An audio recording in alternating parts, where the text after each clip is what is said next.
Ano nang balita mga kababayan? Handa na ba kayo sa isang kakaibang road trip? Sasamahan niyo kami gamit ang POV camera habang si AI ang nagmamaneho. May kwentuhan din tayo kasama si GPT. Tara na, simulan na natin. Balita mga kababayan! Kalma lang ba tayo dyan? Samahan nyo kami ngayon at tayo ng Randoms with GPT video. At lunchtime ngayon. Tanong natin si GPT kung saan tayo kakain dito sa Elmhurst, New York. Yan, gamitin natin ang FSD ng Tesla. AI lahat ang gagawa ng magdadrive para sa atin at magsasabi kung saan tayo kakain at kung anong kakainin natin mga kababayan. GPT! Yes, I'm ready. Let's find an awesome lunch spot around Elmhurst. I'm sure we'll discover something delicious and exciting. Yan, kakain ngayon, lunchtime at 86 degrees Fahrenheit outside. Perfect weather for something refreshing. How about we find a nice spot with some cold drinks or maybe some yummy Asian cuisine? Elmhurst has a lot of great options.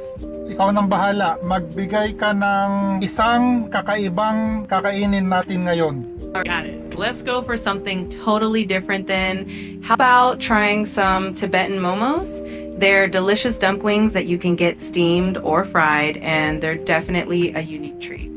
Tibetan momos. O sa address at pupuntahan natin. Para makikman ang masarap na Tibetan momos, maaari nating bisitahin ang Nangma Restaurant sa 8317 Broadway, Elmhurst, New York, 11373. Anong spelling ng anong pangalan ng restaurant? Name is spelled as Nangma, so it's N-A-M-A. Enjoy your momos! Nangma. Yan mga kababayan, tara sa Nangma Restaurant at kakain tayo ng momos. Tara na! Let's go on this little food adventure, and in those momos, I'm sure it's gonna be super delicious and a fun experience. Tibetan Restaurant. Ano ang Tibetan cuisine? Tibetan cuisine is really unique and flavorful. It often features dishes like momos, which are dumplings, and then there's thukpa, which is a hearty noodle soup.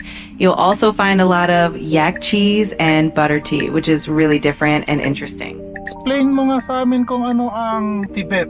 Tibet is a region located on the Tibetan Plateau in Asia, and it's often called the roof of the world because of its extremely high elevation. It has a rich cultural heritage. Tibet is a region on the Tibetan Plateau in Asia known for its stunning mountainous landscapes and rich cultural heritage. It's often called the roof of the world because of its high elevation. Tibetan culture is deeply influenced by Buddhism, and you'll find many monasteries and temples there. Ano pa? Nasaan yun? Nangma Restaurant. Ay, ito. Ayan, mukhang nakita mo na. Perfect. Andyan na tayo. I'm sure excited ka na rin matikman yung mga momos nila. Enjoy your meal. Kaso, walang parking. Walang tayong parking. Good luck sa paghahanap ng parking. I'm sure makakapita rin tayo ng spot.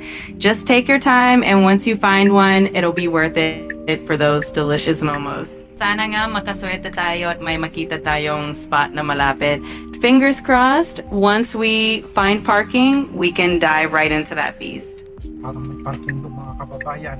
Ayan, good luck sa paghahanap ng parking mga kababayan. Kapit lang, makakahanap din tayo. Once we... Tayo, mga kababayan, ito ang isang feature Ito ng ang- Tesla. Siya na mismo magpa-park. Ang galing talaga ng technology, no? Less hassle para sa atin. Excited na kung pumasok at simulan ng food shoot natin. So, ganito yung mangyayari. Kung madidetect niya yung parking spot, siya na mismo magpa-park para sa atin. Ayan. Ang convenient talaga niyan. Pwede na tayong kumalma habang inahanap ng Tesla yung spot at nagpa-park. Ready na talaga tayo para sa masarap na kainan. At siya nang bahala mga kababayan.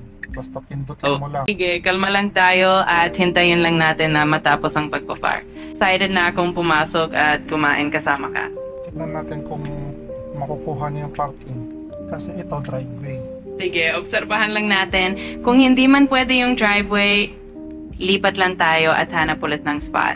Magkakahanap din tayo ng perfect na parking spot niya. Apply mga kababayan kasi naharangan yung driveway. So, kaya tayo pa rin ang pepesto. Tama, tayo pa rin ang bahala at magkakahanap din tayo ng tamang pwesto.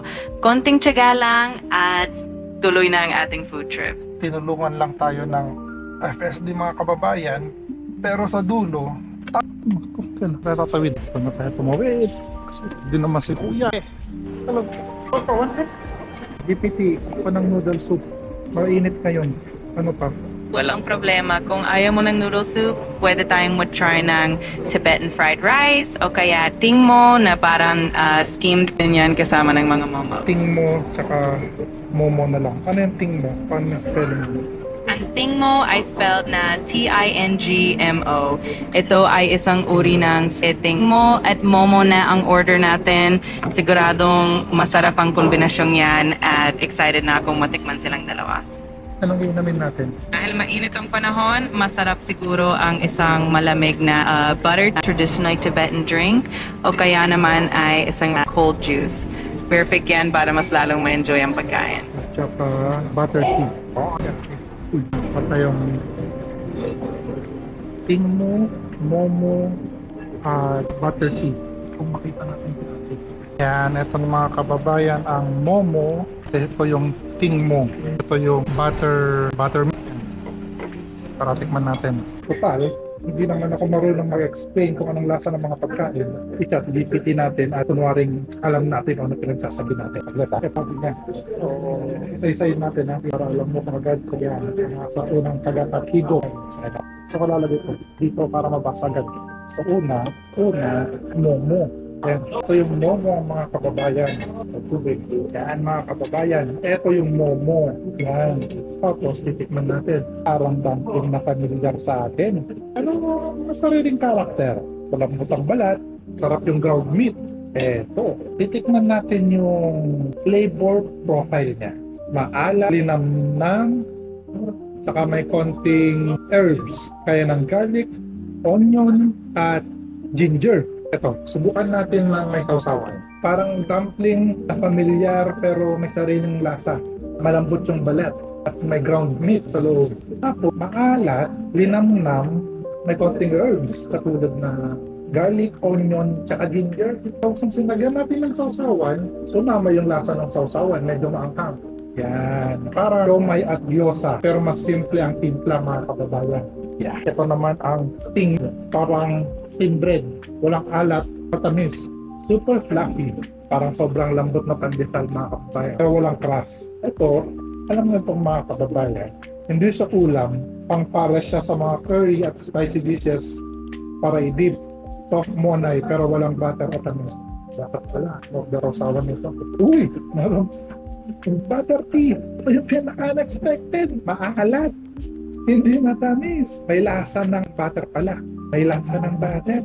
Minsan, parang sabaw kaysa tsaa. Gamit ay black yak butter at asin. Kaya pala. Pero medyo creamy yung texture. Parang milk tea feel, pero bumubungad. Parang iniinom mong sabaw na may alat, tapos medyo aftertaste ng tsaa. Doon ang butter tea. Ano mga kababayan? Parang professional, di ba? Mamaya ulit, kain muna tayo. At ito yung momo mga kababayan, yan. Solid ang Tibetan experience natin mga kababayan. Ay, Tibetan experience natin. Yan ang nangma, yan ang buttermilk, butter tea. Experience pa tayo ng yung lama nila na nagbibigay ng blessing. Ano ba pero natin? Uy, ang pinakamaganda. $16. Yan. Diyan natin tatapusin ang Tibetan lunch experience natin mga kababayan. Kung nag-enjoy kayo sa ganitong experience at POV style na pagkuha, follow nang kayo at gagawa pa tayo ng maraming ganito. Yan mga kababayan, ayos na yan. Bukas ulit. Thank you.